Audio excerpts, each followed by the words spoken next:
in the great state of Ohio. Jimmy Ross, Lou, the amazing Lou, that guy. So thanks for joining us every morning. Guess Wyona and a cast of thousands, okay?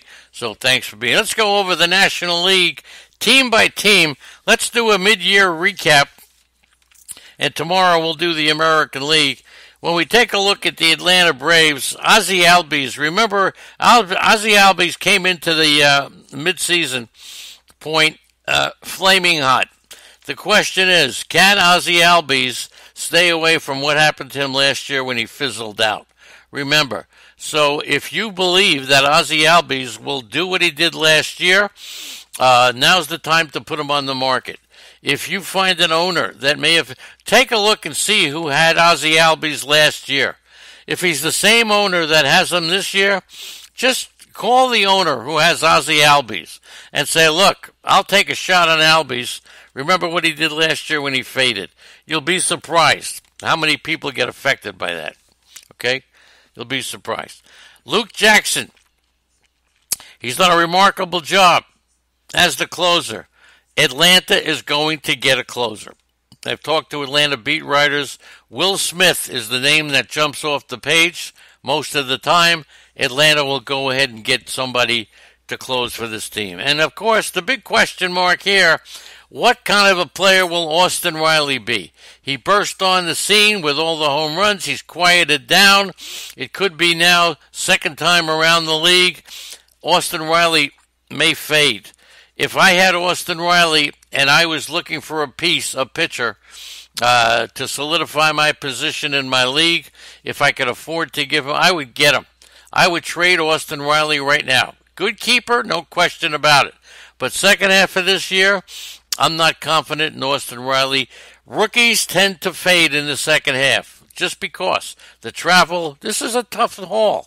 So Austin Riley, we already see that we have seen the best of this year already, and now he's on the other side. And of course, Atlanta with Ender Inciarte coming back. You know, Acuna's not sitting. Markakis is the veteran; he's not going to sit. We'll see what happens when Ender Inciarte comes back. I would put Austin Riley on the market if you're looking to win this year. Austin Riley on the market if you're looking to win this year. Leonard Donaldson is here. Don't know if I said hello to you before. Okay? I'd love to see Leonard Donaldson. We're going to be in Cleveland on the 16th and 17th. We're going to be in Chicago on the 22nd of July. And we're going to be in Toledo, Ohio on July 27th. So please contact me any way you can if you'd like to meet up along the way. Let's take a look at the Marlins. And Brian Anderson, I think, is going to come on big time in the second half. The Marlins are looking to market Starlin Castro. I really believe so. They like Yadiel Rivera. JT Riddle is going to get regular playing time. But the guy to watch here is Brian Anderson, he's had a pretty good year. He's been banged up pretty well. And Brian Anderson, to me, is the guy that I would go after. If you're looking for somebody to play third base. The pitching staff, you got to believe that with Trevor Richards, Alcantara, Caleb Smith, Eliezer Hernandez, and Jordan Yamamoto, that this staff is going to regress. They have been fantastic. Jose Urena's been on the injured list. Pablo Lopez has been on the injured list. But I'm taking the position that if I have any one of these Miami Marlin pitchers, I'm going to put them on the market. I think they're at their highest value now than ever. The New York Mets, and as I said with Craig Mish yesterday, my biggest prospect in the second half is Ahmad Rosario. They are going to put him up there. They're going to put him up there at the top of the order, either one or two. He's going to steal bases. He's going to hit home runs. Ahmad Rosario is the biggest second half breakout player that I have. I'll put him right up there, okay? And keep in mind that every New York pitcher, every single New York pitcher, Syndergaard, Matz, Wheeler, they're all vulnerable to being traded. And I'll leave it at that, okay? Pete Alonso, in my opinion, this home run derby, we know how it's affected I'm not going to talk about how it's going to affect his swing or anything, but I will talk about the fact that pitchers in the second half are not going to pitch to the pitcher's strength. They're going to start pitching to the weakness of the hitter. That's right, Meadows has disappeared. It's a long season for these youngsters, these rookies. The travel really plays havoc.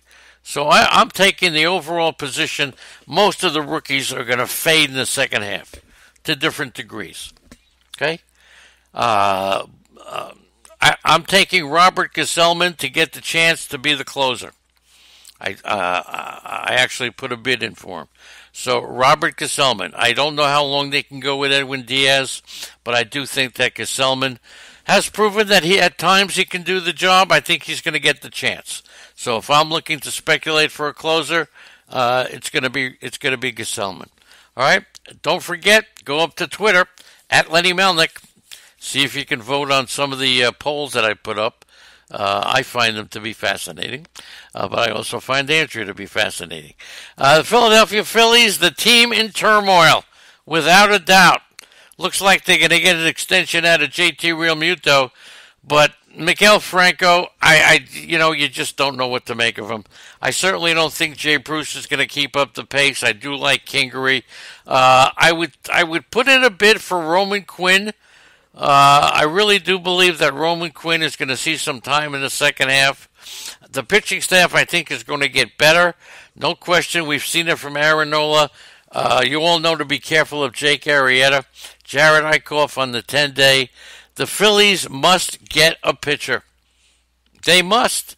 They can't go in all. And by the way, is anybody disappointed when we talk about players who the fans want to see? I'm not talking about a bad player, but does anybody think that Bryce Harper, because he's Bryce Harper and the fans want to see him, does anybody think that Bryce Harper should be in the All-Star game? Okay, that's my next poll. Should Bryce Harper have been in the All-Star game? Should he have been in the Home Run Derby? I think I would have liked to see Bryce Harper in that Home Run Derby, all right? I think that's a big mistake.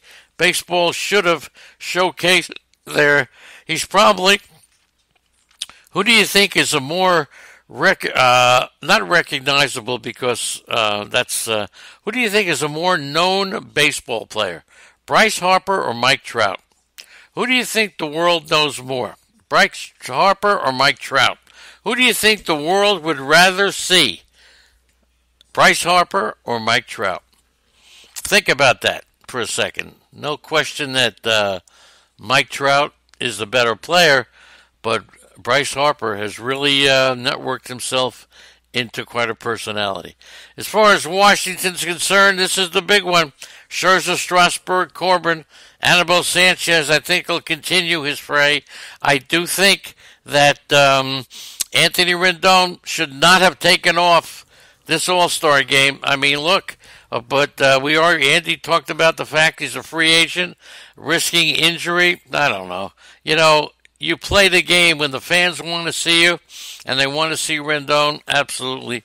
I'll be looking for Trey Turner to have a big second half. But otherwise, I think we know Washington. I think, look, rumor has it, they are going to get, there are going to be 7 or 8 relief pitchers that are available at the trading deadline, including Shane Green, Raciel Iglesias. I don't think they're going to get Kirby Yates, but there's about 7 of them. Colome from the White Sox, even Ian Kennedy. There's going to be a ton. Washington's going to get one of them. So, they're going to get one of them. Right now, Fernando Rodney is working his way into saves, okay? Central Division in the National League, and tomorrow we'll do the American League. You got Ben Zobrist. I don't know why he's coming back, all right? But I do believe Ian Happ is starting to hit in the minor leagues. They're going to try to get Ian Happ to be a spark plug. He had 2 home runs the other day. You want to take the position on a long shot? Try Ian Happ. He can play multiple positions. The Cubs need a shot in the arm. And as I mentioned, if they don't get David Peralta, they will bring up Ian Happ and hope that Ian Happ is the spark that this team is missing. They are flat. Lester, Quintana, Hendricks, Darvish, Cole Hamels will be coming back. And they got Kimbrel in the bullpen. So there's not much that they need. They could use a starting pitcher, but with Hamels coming back, they're not in desperation mode. But they need a spark plug. Not just a player, a spark. Ian Happ can do it. And he can do it playing second base. He can do it playing the outfield. We do like the switch hitting Robel Garcia. First time you heard about him was right here. Remember that, okay? Spread the word, everybody. Jonathan Danger is here. Good morning. Mal Pal has joined us. The real Double A. We're heading to his wedding. Okay, so nice to see you all. Okay, so Cincinnati, I still believe this is the team that's going to win the Central Division. I don't know how they're going to do it. The player I like here, of course, is Jesse Winker. I picked him to win the batting title in the National League. He's been a disappointment, but I'll tell you something. Louis Castillo was getting raves from the All-Stars yesterday. Absolute. So it's the pitching staff that's carried him. Alex Wood should be coming back. But the player I like here to pick up is Jesse Winker. I don't think he's going to just have a mediocre season. I think he's going to be good. When they trade Raciel Iglesias, looks to me like Michael Lorenzen is going to be the closer. If you really want to speculate, if you need a closer that bad, take Lorenzen and take David Hernandez. Okay? One of them is going to be the closer. I am sure that here's the reason why I think Iglesias is going to be traded. They wanted to use him as the effector from day one. He balked. And when he has pitched in that position, it's almost like he wasn't given 100%. Now, I'm not saying he wasn't, but that's what it looked like. I think his welcome is worn out here in Cincinnati. They will trade him, and they can get a bundle. I know they renegotiated his contract, but I really do believe that Iglesias is gone. In Milwaukee, Aguilar looks like he's starting to heat up. Look, I'm not a big Aguilar guy, but he can't be as bad as this. So take a look at Aguilar, Jesus Aguilar. He hit 2 home runs in a game before the break. Aguilar's the guy. If you believe that Christian Yelich is really suffering from back problems, boy, you got to have a pair of, you know what, put him on the market. Makes sense. And if you know that a player pulls out of the All-Star game, and I'm surprised more hasn't been made of this, if he pulls out of the Home Run Derby because of any kind of back issues, put him on the market. I wonder what you can get. This is how you win leagues. You speculate. Put guys out there. See what you can get. Don't be lazy. Put them out there. As far as Pittsburgh is concerned, we told you to get rid of Josh Bell as soon as you can, but that window may have been closed. Trevor Williams is back in the rotation. And look, Pittsburgh, Gregory Polanco on the 10-day injured list. He should be coming. I don't know what's going on here. I don't think anybody does. But this Pirate team, Elias Diaz is the regular catcher now, with Cervelli saying he's not going to catch anymore. Felipe Vasquez, another pitcher who could be trade bait, but I believe that Pittsburgh's going to hold on to him only because with so many closers on the market, I don't think Pittsburgh's going to get the bundle that it's going to take to get Felipe Vasquez. In St. Louis, word has it that they are not going to be sellers. And look for Goldschmidt to do what he did last year, coming on already. Tyler O'Neill could be in this lineup now if he starts to produce. They're playing Martinez in right field. Harrison Bader is a guy that they want to make it. So don't give up on Harrison Bader. They were talking the St. Louis Post-Gazette, whatever that is, that Harrison Bader's going to get an opportunity. Okay? And Ozuna's going to come off the injured list, as is Matt Carpenter.